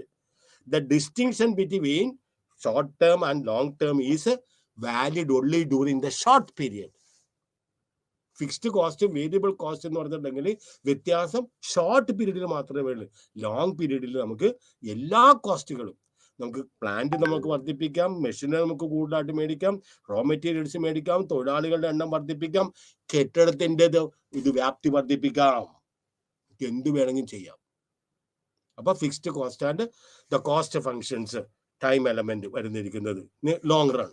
എന്താണ് ലോങ് റണ്ണിൽ total cost is a multi variable function which implies that total cost is determined by many factors. ഏതെല്ലാമാണ്? അപ്പൊ ലോങ് റൺ കോസ്റ്റ് ഫംഗ്ഷൻസിൽ cost is a function of Q എന്താണ്? Output. T technology. PF is a prices of various factors of production. Long റണ്ണിൽ പിന്നെ ദീർഘകാലത്തിൽ നമ്മളൊരു cost function നമ്മൾ എടുക്കുന്നത് എന്താണ്? കോസ്റ്റ് ഫംഗ്ഷൻ എന്ന് പറയുന്നത് ഇറ്റ്സ് എ ഫംഗ്ഷൻ ഓഫ് എന്തുമാത്രം ഔട്ട്പുട്ട് കൂടുതൽ ഉൽപ്പാദിപ്പിച്ചിട്ടുണ്ടെങ്കിൽ നമ്മളുടെ കോസ്റ്റും കൂടും. അതുപോലെ തന്നെ ടെക്നോളജി, അതുപോലെ തന്നെ prices of relevant factors. If you want to produce more, we have to buy more raw materials, we have to take more casual labourers. മനസ്സിലായോ? ഇനി അടുത്തത് ഷോർട്ട് റൺ. ഷോർട്ട് റണ്ണിലും ഇതേപോലെ തന്നെ in the short run, in addition to the output level, technology and factor prices, the fixed factors such as capital equipment, land, etc. also determine the cost of production. Therefore, short run cost function is written as ഇതാണ് പറഞ്ഞത്. Short run cost ഫംഗ്ഷനിൽ output will depend upon the existing technology. നിലവിലുള്ള technology, നിലവിലുള്ള സാങ്കേതിക വിദ്യ, നിലവിലുള്ള raw materials, നിലവിലുള്ള plant means machines, ഇതൊക്കെ ഉപയോഗിച്ചിട്ട് മാത്രമേ നമുക്ക് ഷോർട്ട് പീരീഡിൽ ഉൽപാദനം നടത്താൻ പറ്റുള്ളൂ. ഞാൻ നിങ്ങളുടെ എക്സ്കേർഷന്റെ ഉദാഹരണം പറയാം. ഓൾ ഓഫ് എ സഡൻ നിങ്ങൾ അവിടെ ചെന്നിട്ടുണ്ടെങ്കിൽ അവിടെയുള്ള ചട്ടിയും കലവും ഉപയോഗിച്ച് മാത്രമേ നിങ്ങൾക്ക് ശാപ്പാട് ഉണ്ടാക്കി തരാൻ പറ്റുള്ളൂ. It will take time. ഒരു വേറെ പുതിയ പാത്രങ്ങളൊന്നും കരുതിയിട്ടില്ല. ഷോർട്ട് പീരീഡിൽ ആ പ്ലാന്റിന്റെ കപ്പാസിറ്റി എന്താണ്, അതനുസരിച്ച് മാത്രമേ ഷോർട്ട് പീരീഡിൽ ഉൽപാദനം വർദ്ധിപ്പിക്കാനായിട്ട് സാധിക്കുകയുള്ളൂ. The theory of cost in the short run. Okay, short run cost of a firms are divided into fixed cost and variable cost. അപ്പൊ ടോട്ടൽ കോസ്റ്റ് ഷോർട്ട് റണ്ണിൽ ഞാൻ പറഞ്ഞു നമുക്ക് കോസ്റ്റിനെ 2 ആയിട്ട് വിഭജിക്കാം, ഫിക്സ്ഡ് കോസ്റ്റും വേരിയബിൾ കോസ്റ്റും. അപ്പോൾ TC is total cost. Total cost എന്ന് പറഞ്ഞാൽ എന്താണ്? ടോട്ടൽ ഫിക്സഡ് കോസ്റ്റ് ഉണ്ട്, ടോട്ടൽ വേരിയബിൾ കോസ്റ്റ് ഉണ്ട്. എന്താണ് ഫിക്സഡ് കോസ്റ്റ്? പ്ലാന്റും മെഷീനറിയും, അവിടെ കെട്ടിടം, ഇതെല്ലാമാണ് ഫിക്സഡ് കോസ്റ്റ്. വേരിയബിൾ കോസ്റ്റ് അങ്ങനെയല്ല. റോ മെറ്റീരിയൽസ്, പെർമനന്റ് സ്റ്റാഫ് അല്ല, കാഷ്വൽ ലേബറേഴ്സ്, അഡീഷണൽ ആയിട്ട് ചിലപ്പോൾ കുറച്ച് തൊഴിലാളികൾ എടുക്കും, ജോലി ചെയ്യുമ്പോൾ അവരെ പറഞ്ഞു വിടുകയും ചെയ്യും. ചിലപ്പോൾ ഒരാഴ്ച ഉണ്ടാവുള്ളൂ, ചിലപ്പോൾ 2 ദിവസം ഉണ്ടാവുള്ളൂ. എന്ന് പറഞ്ഞത് കാഷ്വൽ ലേബറേഴ്സ്. അപ്പൊ ടോട്ടൽ കോസ്റ്റ് മീൻസ് എന്താണ്? Total fixed cost, total plus total variable cost. ഇനി ഫിക്സഡ് കോസ്റ്റ് എന്താണ്? ഫിക്സഡ് കോസ്റ്റിന്റെ മറ്റൊരു പേരാണ് സപ്ലിമെന്ററി കോസ്റ്റ് എന്ന് പറയാം. ദെൻ ഒരു പ്രൊഡ്യൂസർ ഉൽപ്പാദിപ്പിക്കുന്ന സമയത്ത് ചില ചെലവുകൾ അദ്ദേഹത്തിന് ഫിക്സ്ഡ് ആയിട്ട് വെക്കും. പ്രൊഡക്ഷൻ ഉണ്ടായാലും ഇല്ലെങ്കിലും ഈ കോസ്റ്റ് ഫിക്സഡ് ആയിട്ട് നിൽക്കും. പെർമനന്റ് സ്റ്റാഫ് ഉണ്ട്. പറഞ്ഞ ഒരു സ്ട്രൈക്ക് വരും, ഒരു ഉൽപ്പാദിപ്പിക്കുന്ന ഒരു ഇൻഡസ്ട്രി, ഒരു വ്യവസായ സ്ഥാപനത്തിൽ സ്ട്രൈക്ക് വരികയാണ്. സ്ട്രൈക്ക് ചെയ്യുന്ന തൊഴിലാളികളാണ്. മാനേജ്മെന്റ് സ്റ്റാഫ് സ്ട്രൈക്ക് ചെയ്യുന്നില്ല. അപ്പൊ മാനേജ്മെന്റ് സ്റ്റാഫിന് സ്ട്രൈക്ക് ചെയ്യുന്ന തൊഴിലാളികൾക്ക് പൈസ കൊടുക്കണ്ട, അവർക്ക് വേതനം കൊടുക്കണ്ട. പക്ഷെ സ്ട്രൈക്ക് ചെയ്യാത്ത കുറെ VIPs അതിൻ്റെ അകത്തുണ്ട്, മാനേജ്മെന്റ് സ്റ്റാഫ് ഉണ്ട്. അപ്പൊ അവർക്ക് പ്രൊഡക്ഷൻ ഉണ്ടായാലും ഇല്ലെങ്കിലും അവർക്ക് വേതനം കൊടുക്കണം, ശമ്പളം കൊടുക്കണം. അതൊരു ഫിക്സഡ് കോസ്റ്റാണ്. നേരെ മറിച്ച് വേരിയബിൾ കോസ്റ്റ് ഉണ്ട്. പ്രൊഡക്ഷൻ ഇല്ല, ഇപ്പോൾ കൊറോണ കാരണം അല്ലെങ്കിൽ മറ്റേ അസുഖം ഇത് കാരണം, കോവിഡ് കാരണം പല വ്യവസായ സ്ഥാപനങ്ങളും നിർത്തിവെച്ചു. കാരണം ഉൽപ്പാദിപ്പിച്ചിട്ട് മേടിക്കാൻ പോലെ ആളുകളില്ല. അപ്പൊ അവരെന്ത് ചെയ്ത്? റോ മെറ്റീരിയൽസ് മേടിച്ചില്ല, കറണ്ടിന്റെ കാശ് കുറഞ്ഞ്, ടെലിഫോൺ ചാർജ് കുറഞ്ഞ്, കാഷ്വൽ ലേബറേഴ്സിന്റെ തോത് കുറഞ്ഞു, ഫിക്സഡ് കോസ്റ്റ് മാത്രം നിന്നു. അപ്പൊ വേരിയബിൾ കോസ്റ്റില് പ്രൊഡക്ഷൻ ഇല്ലെങ്കിൽ വേരിയബിൾ കോസ്റ്റ് 0 മനസ്സിലായോ? പ്രൊഡക്ഷൻ ഉണ്ടായാലും മാത്രമേ വേരിയബിൾ കോസ്റ്റ് കൂടുകയുള്ളൂ. നേരെ മറിച്ച് ഫിക്സഡ് കോസ്റ്റ് എന്ന് പറഞ്ഞാൽ it remains always fixed whatever be the level of output. ഉൽപ്പാദിപ്പിച്ചാലും ഇല്ലെങ്കിലും. ഞാൻ നേരത്തെ പറഞ്ഞ പോലെ ഒരു മെഷീന് 100 ഉൽപ്പന്നങ്ങൾ ഉൽപ്പാദിപ്പിക്കാൻ കഴിയുമെങ്കിൽ 10 ഉൽപ്പാദിപ്പിച്ചിട്ടുണ്ടെങ്കിലും ഈ മെഷീൻ നമ്മൾ മേടിക്കണം. അതൊരു ഫിക്സഡ് കോസ്റ്റ് ആണ്. തൊഴിലാളികളുടെ എണ്ണം, റോ മെറ്റീരിയൽസ് ഒക്കെ കൂടുമ്പോൾ അത് എഫിഷ്യന്റ് ആയിട്ട് വർക്ക് ചെയ്യും തോറും പെർ യൂണിറ്റ് കോസ്റ്റ് ഗണ്യമായിട്ട് കുറഞ്ഞു വരും. ട്യൂഷൻ ക്ലാസ്സിൽ ആകെ 10 കുട്ടികളുണ്ട്. ഈ 10 കുട്ടികളും കൂടി ആയിരിക്കും ചിലപ്പോൾ ട്യൂഷൻ ടീച്ചറിന് ചിലപ്പോൾ പൈസ കൊടുക്കാനായിട്ട് അവർ ഇൻസ്റ്റിറ്റ്യൂഷൻ പറയും. അവർ കയ്യിൽ നിന്ന് എടുത്തു കൊടുക്കില്ല. നേരെ മറിച്ച് 20 പിള്ളേർ വന്നിട്ടുണ്ടെങ്കിൽ 20 പേരും കൂടെ ഷെയർ ചെയ്യാം. അപ്പൊ പെർ ഹെഡ് കോസ്റ്റ് കുറഞ്ഞു വരും. 30 പിള്ളേരാണെങ്കിൽ 30 പേർക്കും കൂടെ ഷെയർ ചെയ്യാം. അപ്പൊ പെർ ഹെഡ് കോസ്റ്റ് ഗണ്യമായിട്ട് കുറഞ്ഞു വരികയും ചെയ്യും. So variable cost, the cost which keeps on changing with the changes in the quantity of output produced is known as variable cost. For variable cost, fixed cost remains fixed whatever be the level of output. നേരെ മറിച്ച് variable cost ഉണ്ട്. Variable cost will change. It will be different on different occasions. ഉൽപാദനമില്ലെങ്കിൽ variable cost ഇല്ല, 0. ഉൽപാദനം കൂടുന്നതനുസരിച്ച് നമ്മൾ കുറച്ചും കൂടെ കൂടുതലായിട്ട് റോ മെറ്റീരിയൽസ് മേടിക്കും, കാഷ്വൽ ലൈബ്രറീസിന് മേടിക്കും, കറണ്ട് ചാർജ് കൂടും, ടെലിഫോൺ ചാർജ് കൂടും. അങ്ങനെ വേരിയബിൾ കോസ്റ്റ് കൂടി വരികയും ചെയ്യും. Therefore, the cost which keeps on changing with the changes in the quantity of output is known as variable cost. ഇനി നമുക്ക് short run cost of a hypothetical form. എന്താണ്? Output 0. Okay, 0 output, total cost 240 അങ്ങനെ തന്നെ നിൽക്കണേണ്. Production ഒന്നുമില്ല. Production ഇല്ലാത്ത കാരണം variable കോസ്റ്റും ഇല്ല. നേരെ മറിച്ച് ടോട്ടൽ കോസ്റ്റ് അവിടെ എത്രയാണ്? 240. കാരണം എന്താ? പ്രൊഡക്ഷൻ ഇല്ല എങ്കിലും മാനേജ്മെന്റ് സ്റ്റാഫ് ഉണ്ട്, അവർക്ക് സാലറി കൊടുക്കണം. Therefore the cost is remaining fixed. നോക്കിയേ, ഒരു യൂണിറ്റ് നമ്മൾ ഉൽപ്പാദിപ്പിക്കുമ്പോൾ ഫിക്സ്ഡ് കോസ്റ്റ് 250. ഒരു യൂണിറ്റ് എന്ന് പറഞ്ഞിട്ടുണ്ടെങ്കിൽ let us take this 1000. 240 ഒരു ചേഞ്ചും ഇല്ല.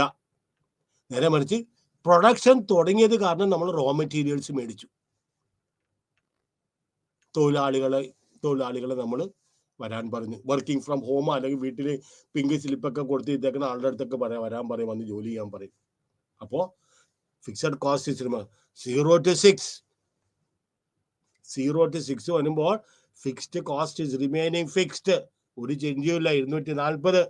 നേരെ മറിച്ച് ആദ്യത്തെ ഔട്ട്പുട്ട് 0 ആയത് കാരണം വേരിയബിൾ കോസ്റ്റ് 0 പക്ഷെ total cost 240.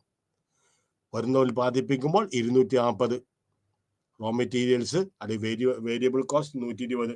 Total cost 240 plus 120. ശ്രദ്ധിച്ചേ, ഫിക്സഡ് കോസ്റ്റ് ആയിട്ട് വരുമ്പോഴും ഇതുണ്ട ടോട്ടൽ കോസ്റ്റ് എന്താണ്? പ്രൊഡക്ഷൻ വർദ്ധിക്കുന്നതനുസരിച്ച് ഫിക്സഡ് കോസ്റ്റും, അതുപോലെ fixed cost is remaining fixed, variable കോസ്റ്റിന്റെ തോത് കൂടി വരുന്നു.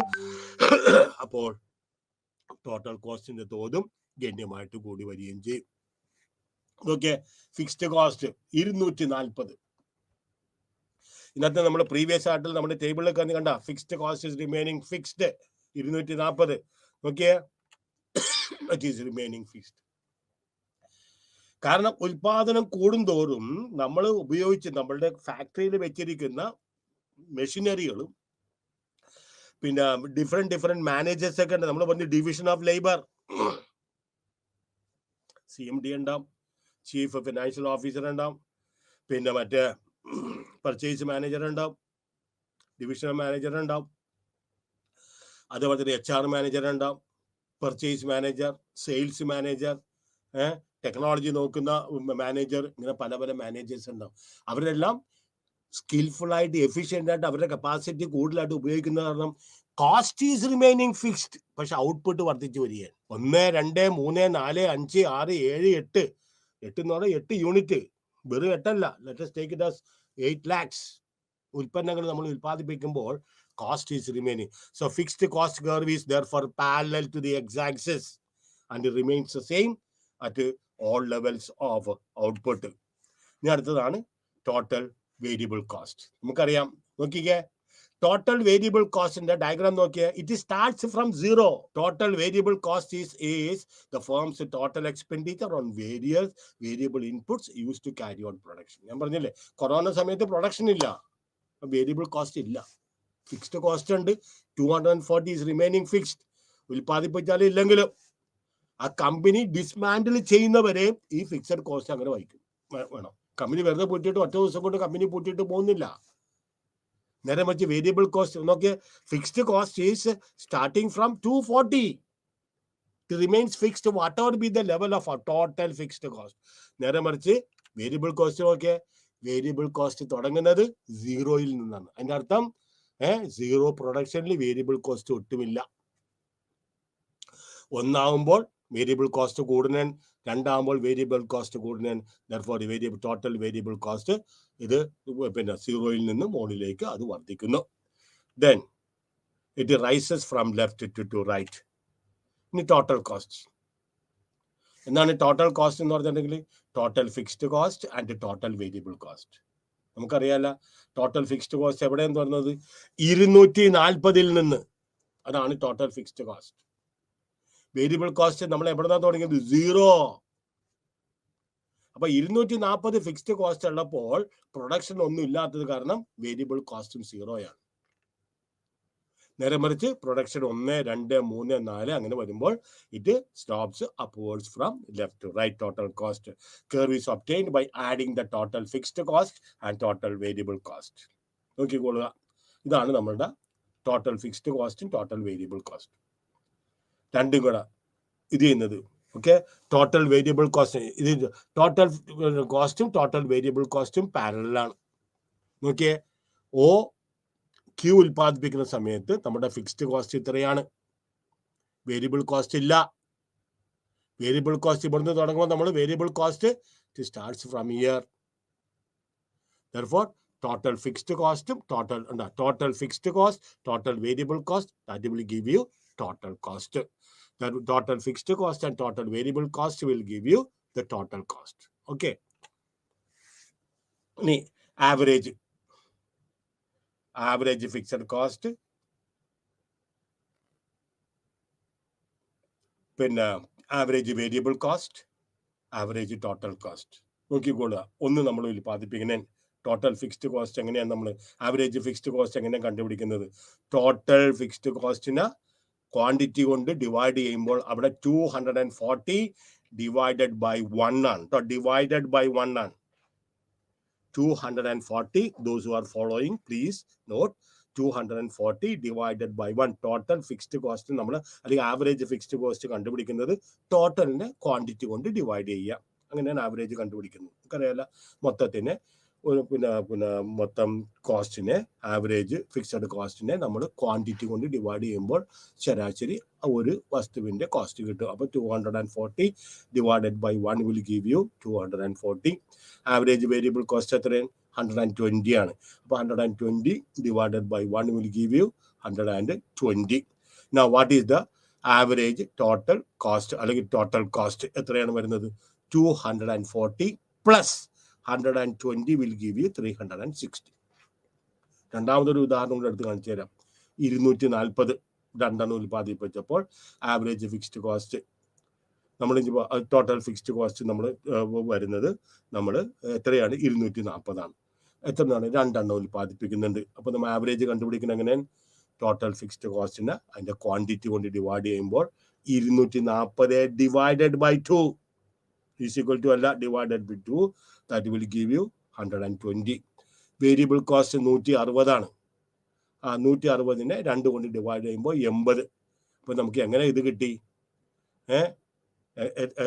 എങ്ങനെ നമുക്ക് 200 കിട്ടി? 200 കിട്ടിയ എങ്ങനെയാണ്? 240 plus 160 divided by 2 will give you 200. ആറാമത്തെ അടുത്ത് 240 total fixed cost divided by 6 വരുമ്പോൾ നമുക്ക് 40 കിട്ടും. Average variable cost 420 divided by 6 കിട്ടുമ്പോൾ 70 കിട്ടി. അപ്പോൾ 240 പ്ലസ് 460 ആവറേജ് ഫിക്സ്ഡ് കോസ്റ്റും ടോട്ടൽ ആവറേജ് ഫിക്സ്ഡ് കോസ്റ്റും ആവറേജ് വേരിയബിൾ കോസ്റ്റും കൂടെ കൂടിയതാണ് ടോട്ടൽ കോസ്റ്റ്. അത് 660 ഡിവൈഡഡ് ബൈ 6 വരുമ്പോൾ നമുക്ക് 110 കിട്ടും. അപ്പോൾ average fixed cost is AFC is equal to total fixed cost divided by quantity. അപ്പോൾ എന്താണ്? AFC is the average fixed cost, TFC is total fixed cost, Q is the quantity, and that will give you the short run average fixed cost. Okay, if you draw this in a diagram, we will get a curve. Average fixed cost is a rectangular hyperbole. That means it is sloping downwards. മനസ്സിലായോ? Production കൂടുന്തോറും diminishing returns ഈ സ്റ്റേജിലാണ് പറഞ്ഞത്. മനസ്സിലായി? ആദ്യം നമ്മൾ പറയുമ്പോൾ increase production increase ചെയ്യണേണ്. പ്രൊഡക്ഷൻ ഇൻക്രീസ് ആണ്, ഔട്ട്പുട്ട് പ്രൊഡക്ഷൻ ഇൻക്രീസ് ചെയ്യണം. കാരണം എന്താണ്? All the machineries are and labourers are fully utilised. അവരുടെ സ്കില്ല് ഫുള്ളി യൂട്ടിലൈസ്ഡ് ആണ്. അപ്പോൾ ഇനീഷ്യൽ സ്റ്റേജിൽ per unit cost will come down and therefore it is a downward sloping curve. Then it will stay constant for some time, constant returns. അതിനുശേഷം വീണ്ടും നമ്മൾ ഉൽപാദനം വർദ്ധിപ്പിക്കണമെങ്കിൽ നമ്മൾ average fixed cost നമ്മൾ ഗണ്യമായിട്ട് വർദ്ധിക്കണം. അതായത് ഫിക്സ്ഡ് കോസ്റ്റ് എന്ന് പറഞ്ഞിട്ടുണ്ടെങ്കിൽ വേരിയബിൾ കോസ്റ്റും അതേപോലെ തന്നെ ഫിക്സ്ഡ് കോസ്റ്റും വർദ്ധിക്കുമ്പോൾ നമുക്ക് എന്ത് കിട്ടും? ഈ ഒരു fixed cost curve it will be known as an rectangular hyperbola എന്ന് പറയുന്നത്. ഇനി average variable cost. To obtain the average variable cost we divide the total variable cost by output. അപ്പൊ നമുക്കറിയാം ആവറേജ് വേരിയബിൾ കോസ്റ്റ് എന്ന total variable കോസ്റ്റിനെ quantity കൊണ്ട് divide ചെയ്യുമ്പോൾ നമുക്ക് കിട്ടുന്നതാണ് നമ്മൾ എന്ത് പറയുന്നത് average variable cost. In fact the average variable cost curve ABC gives us the same information in money terms. Average variable cost means same information ആണ് മണി ടേംസിൽ. എന്തുമാത്രം നമ്മൾ ഒരു വസ്തു ഉൽപ്പാദിപ്പിക്കുന്നതിന് വേണ്ടിയിട്ട് എന്തുമാത്രം നമ്മൾ വേരിയബിൾ കോസ്റ്റിൽ കൂടി നമ്മൾ എത്ര പൈസ നമ്മൾ ചെലവാക്കുന്നത്. That we obtain from the average product curve of the variable factor in physical terms. ഇനി with an increase in the amount of variable factor the efficiency in production increases. ഞാൻ പറഞ്ഞ മനസ്സിലായോ? വേരിയബിൾ ഫാക്ടേഴ്സ് വർദ്ധിക്കുമ്പോൾ machinery ഐഡിലായിട്ട് നിൽക്കണേണ്. കാരണം raw മെറ്റീരിയൽസിലെ demand ഇല്ല. സാധനങ്ങളുടെ ഡിമാൻഡ് കൂടിയപ്പോൾ പ്രൊഡ്യൂസർ കൂടുതലായിട്ട് ഉൽപ്പാദിപ്പിക്കാൻ തുടങ്ങി. ഇമ്മീഡിയറ്റ് ആയിട്ട് അദ്ദേഹത്തിന് അവിടെ അദ്ദേഹം ഒരു നല്ലൊരു കപ്പാസിറ്റി ഉള്ള ഒരു മെഷീനറി മേടിച്ചു വെച്ചിട്ടുണ്ട്. ഇനി മെഷീനറി മേടിക്കേണ്ട ആവശ്യമില്ല, മാനേജ്മെന്റിന്റെ ഇനി അപ്പോയിന്റ് ചെയ്യേണ്ട ആവശ്യം. ഇതൊക്കെ ഇവിടെ ഉണ്ട് ഫിക്സ്ഡ് കോസ്റ്റ് ആയിട്ട്. ഇനി നമുക്ക് കൂടുതൽ ഉൽപ്പാദിപ്പിക്കണമെങ്കിൽ അതനുസരിച്ച് കാഷ്വൽ ലേബറേഴ്സിനെയും വേരിയബിൾ ഫാക്ടേഴ്സ് ഉൽപ്പാദിപ്പിക്കാൻ ഉപയോഗിക്കുന്ന ഘടകങ്ങളെല്ലാം നമ്മൾ മേടിക്കുക, റോ മെറ്റീരിയൽസ് മേടിക്കുക. അങ്ങനെ വരുമ്പോൾ എന്ത് ചെയ്യും? ഈ ഐഡിലായിട്ട് കിടക്കുന്നതാണ്. പ്രൊഡക്ഷൻ ഇല്ലാത്ത സമയത്ത് ഐഡിലായിട്ട് കിടന്ന വെച്ചാൽ മെഷീനറി നമ്മൾ പൂർണ്ണമായിട്ട് ഉപയോഗിക്കാൻ നോക്കും. ഐഡിലായിട്ട് ഒരു ജോലിയില്ലാതെ കമ്പ്യൂട്ടറിൽ നോക്കിക്കൊണ്ട് എന്തെങ്കിലും കമ്പ്യൂട്ടറിൽ ചെയ്ത് കൊണ്ടെന്ന് വെച്ചാൽ കുറെ മാനേജർമാരുണ്ട്. ഇവർക്കൊക്കെ ജോലിയാവും. പ്രൊഡക്ഷൻ വരുമ്പോൾ ഇതൊക്കെ അവർ മോണിറ്റർ ചെയ്യണം. അപ്പോൾ full factors of production will be used efficiently. അപ്പോൾ ഇനീഷ്യൽ സ്റ്റേജിൽ എന്ത് ചെയ്യും? കോസ്റ്റ് ഗണ്യമായിട്ട് കുറയും. അതുകൊണ്ടാണ് ആവറേജ് വേരിയബിൾ കോസ്റ്റ് താഴേക്ക് വരുന്നത്. അതിനുശേഷം പിന്നെ ടു സ്റ്റേ കോൺസ്റ്റന്റ്. വീണ്ടും നമ്മൾ പ്ലാന്റ് ആൻഡ് മെഷീനറി സ്മോൾ സ്കെയിലായിട്ട് ഉൽപ്പാദിപ്പിക്കുന്ന ഒരു പ്രസ്ഥാനം മീഡിയം സ്കെയിലോ ലാർജ് സ്കെയിലോ ആക്കാതെ പുതിയ പുതിയ മെഷീനറീസ് ടെക്നോളജി വികസിക്കുന്നതനുസരിച്ച് പുതിയ ടെക്നോളജി നമ്മൾ മേടിക്കാതെ പഴയ ടെക്നോളജി വെച്ചുകൊണ്ട് പഴയ മെഷീനറി വെച്ചുകൊണ്ട് തന്നെ വീണ്ടും നമ്മൾ വേരിയബിൾ കോസ്റ്റ് മാത്രമായിട്ട് നമ്മൾ വർദ്ധിപ്പിച്ചിട്ടുണ്ടെങ്കിൽ എന്ത് സംഭവിക്കും? ടോട്ടൽ കോസ്റ്റ് റെക്ടാങ്കുലർ ഹൈപ്പർബോൾ എന്ന് പറഞ്ഞാൽ ആ ലെവലിലേക്ക് മുകളിലേക്ക് പോവുകയും ചെയ്യും. അപ്പോ thus average variable cost is reciprocal of the average variable factor product curve. In other words, ഈ ഒരു കാര്യം പ്രത്യേകം നിങ്ങളുടെ മനസ്സിലാക്കണം. Average variable cost curve is a U shaped curve. Marketing തിയറിയിൽ ഇതെല്ലാം വരും. മാർക്കറ്റിംഗ് പ്രൈസ് തിയറിയിൽ ഇതെല്ലാം വരും. ഓരോന്നിന്റെ ഷേപ്പിന് ആ സമയത്ത് പറഞ്ഞു തരില്ല. Average cost curve is a U shaped curve. Marginal cost curve it is also a U-shaped curve, but it cuts the average cost curve from below at its minimum. മനസ്സിലായോ? Marginal cost curve is also, it starts from downwards and it moves upwards. അപ്പോൾ average variable cost curve is thus a U-shaped curve. കണ്ടാ? Average variable cost curve is a U shaped curve. കാരണം എന്താണ്? Production കൂടുന്നതനുസരിച്ച്, production output കൂടുന്നതനുസരിച്ച് നമ്മുടെ ഉൽപാദന ഘടകങ്ങൾ കൂടുതലായിട്ട് മേടിക്കണം. And therefore it is a U shaped curve. U shape കാരണം ഒരു പരിധി എത്തിയതിനു ശേഷം വീണ്ടും പ്രൊഡക്ഷൻ നമ്മൾ വർദ്ധിപ്പിച്ചിട്ടുണ്ടെങ്കിൽ ആവറേജ് വേരിയബിൾ കോസ്റ്റ് കൂടി വരും. അപ്പോൾ ആവറേജ് കോസ്റ്റ് കർവ് അല്ലെങ്കിൽ average variable cost curve is a U shaped curve. അതുപോലെ തന്നെ average variable cost, average total cost. Average total cost എന്ന് പറഞ്ഞാൽ എന്താണ്? Average total cost is also known as the average cost. എന്താണ് അപ്പൊ average cost? എന്താണ് average cost? Is average total cost. That is total cost divided by quantity will give you average fixed cost divided by quantity. അതുപോലെ തന്നെ plus average variable cost divided by quantity. In other words, ചുരുക്കി പറഞ്ഞിട്ടുണ്ടെങ്കിൽ total cost എന്താണ്? Total cost is a sum total of total fixed cost and total variable cost. Okay, average cost എന്ന് പറഞ്ഞാൽ എന്താണ്? It's a sum total of average fixed cost and average variable cost. It is also a U shaped curve.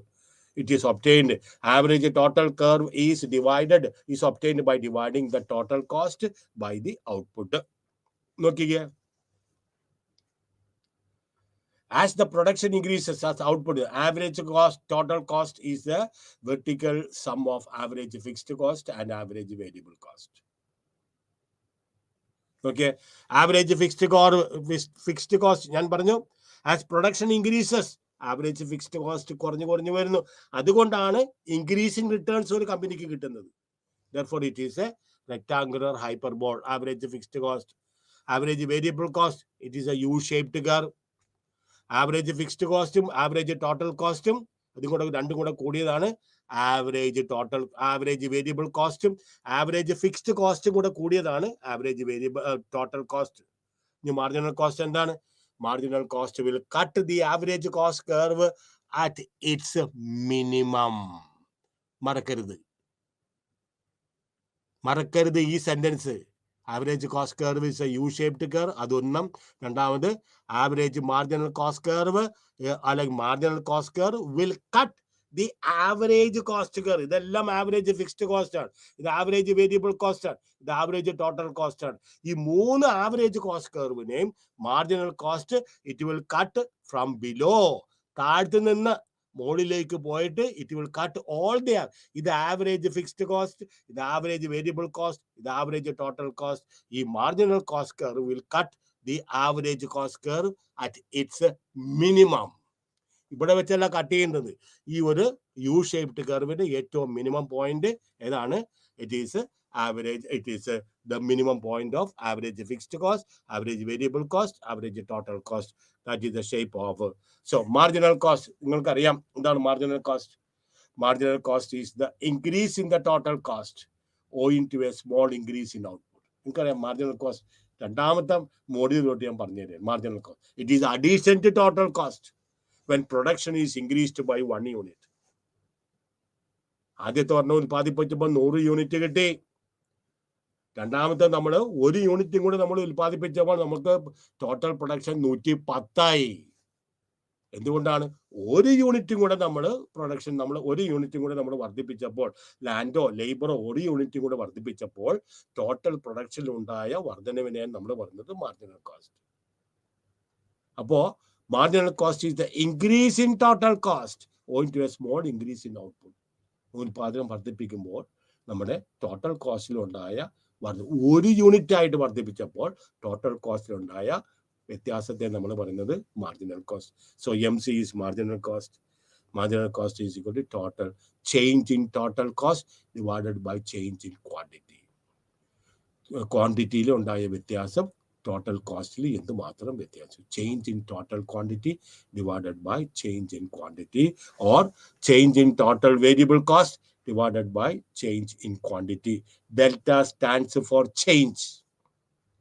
ഈ ഒരു sign delta stands for change. അപ്പോൾ MC is a marginal cost. Delta TC is the change in total cost associated with the change in output. Total variable cost, change in total variable cost, it is associated with the small change in output, and delta Q is small change in output. ഈ calculation of marginal cost ആണ് ഇത്. വേഗം പറയാം, എല്ലാം പറഞ്ഞു തന്നെ. ആദ്യം ഉൽപ്പാദിപ്പിക്കുമ്പോൾ total cost 240, വ്യത്യാസമില്ല. ടോട്ടൽ വേരിയബിൾ കോസ്റ്റ് വ്യത്യാസമില്ല. മാർജിനൽ കോസ്റ്റ് ഒന്നുമില്ല. കാരണം ഒരു യൂണിറ്റ് നമ്മൾ ടോട്ടൽ ഔട്ട്പുട്ട് ഒരു യൂണിറ്റ് ഉൽപ്പാദിപ്പിച്ചപ്പോൾ ടോട്ടൽ കോസ്റ്റിന് 360 അപ്പൊ ടോട്ടൽ വേരിയബിൾ കോസ്റ്റ് എത്രയാണ്? 120. മാർജിനൽ കോസ്റ്റ് എത്രയാണ്? 360 minus 240. That will give you 120. നോക്കിക്കോളുക. രണ്ടാമത് ഒരു യൂണിറ്റ് കൂടെ ഉൽപ്പാദിപ്പിക്കുന്നതാണ്. ടോട്ടൽ കോസ്റ്റിൽ എത്രയും പറഞ്ഞ 360 400. 400 minus 360. That will give you 40. മൂന്നാമത്തേത് ഒരെണ്ണം കൂടി ഉൽപ്പാദിപ്പിച്ചപ്പോൾ 420. 420 മൈനസ്, എന്തുകൊണ്ടാണ് കൂടിയത്? ഒരു യൂണിറ്റും കൂടി നമ്മൾ ഉൽപാദനം കൂട്ടിയപ്പോൾ 420. അപ്പൊ 420 മൈനസ് 400 will give you 20. നാലാമത്തത് 452 മൈനസ് 420 will give you 32. അഞ്ചാമത്തത് 520 minus 452 will give you 68. ആറാമത്തത് 660 minus 520, that will give you 140. അപ്പൊ MC curve reaches its minimum point before ATC and the average curves reach their minimum points. രണ്ട് കാര്യങ്ങൾ. When the MC curve rises, it cuts the average cost curve at their minimum points. ഞാൻ പറഞ്ഞു ഓർക്കുന്നുണ്ട്. When MC curve rises, it cuts, it is rising. When MC curve rises, it cuts the average cost curve at its minimum point. മറക്കരുത്. ഒന്നുകൂടെ പറഞ്ഞുതരാം. When MC curve, this is the MC curve ഇതാണ്. When MC curve rises, it cuts the average cost. ഇത് average fixed cost ആണ്. ഇത് average variable cost ആണ്. ഇത് average total cost ആണ്. All these curves are actually being cut from below at its minimum. ഇക്വിലിബ്രിയത്തിൽ ഒരു കമ്പനിയുടെ അല്ലെങ്കിൽ ഒരു പെർഫെക്റ്റ് കോമ്പറ്റീഷൻ, മൊണോപ്പൊളി, ഇവരെല്ലാം ഇക്വിലിബ്രിയത്തിൽ എത്തുന്നതിന് വേണ്ടിയിട്ടുള്ള ഒരു പ്രധാനപ്പെട്ട കണ്ടീഷനാണ് MC is equal to MR. Marginal കോസ്റ്റും മാർജിനൽ റവന്യൂവും ഈക്വൽ ആയിരിക്കണം. രണ്ടാമത് MC must cut the average cost curve from below at its minimum. രണ്ട് കണ്ടീഷൻസ്. മൊണോപ്പൊളി ആണെങ്കിലും പെർഫെക്റ്റ് കോമ്പറ്റീഷൻ ആണെങ്കിലും ആരാണെങ്കിലും MCയും MRും ഈക്വൽ. മാർജിനൽ കോസ്റ്റും മാർജിനൽ റവന്യൂ. എന്താണ് മാർജിനൽ കോസ്റ്റ്? അവസാനത്തെ യൂണിറ്റ് ഉൽപ്പാദിപ്പിക്കുന്നതിന് വേണ്ടിയിട്ട് ചെലവാക്കുന്ന പൈസ നമ്മൾ പറയുന്നത് മാർജിനൽ കോസ്റ്റ്. മാർജിനൽ റവന്യൂ എന്താണ്? അവസാനത്തെ യൂണിറ്റ് ഉൽപ്പാദിപ്പിച്ചിട്ട് വിൽക്കുമ്പോൾ കിട്ടുന്ന തുക, അത് രണ്ടും ഈക്വൽ ആയിരിക്കണം. മാർജിനൽ കോസ്റ്റ് കൂടുതലും മാർജിനൽ റവന്യൂ കുറവാണ്, അത് വിറ്റ് കിട്ടുന്ന പൈസ കുറവാണെങ്കിൽ ഒരു പ്രൊഡ്യൂസറിന് നഷ്ടം വരും.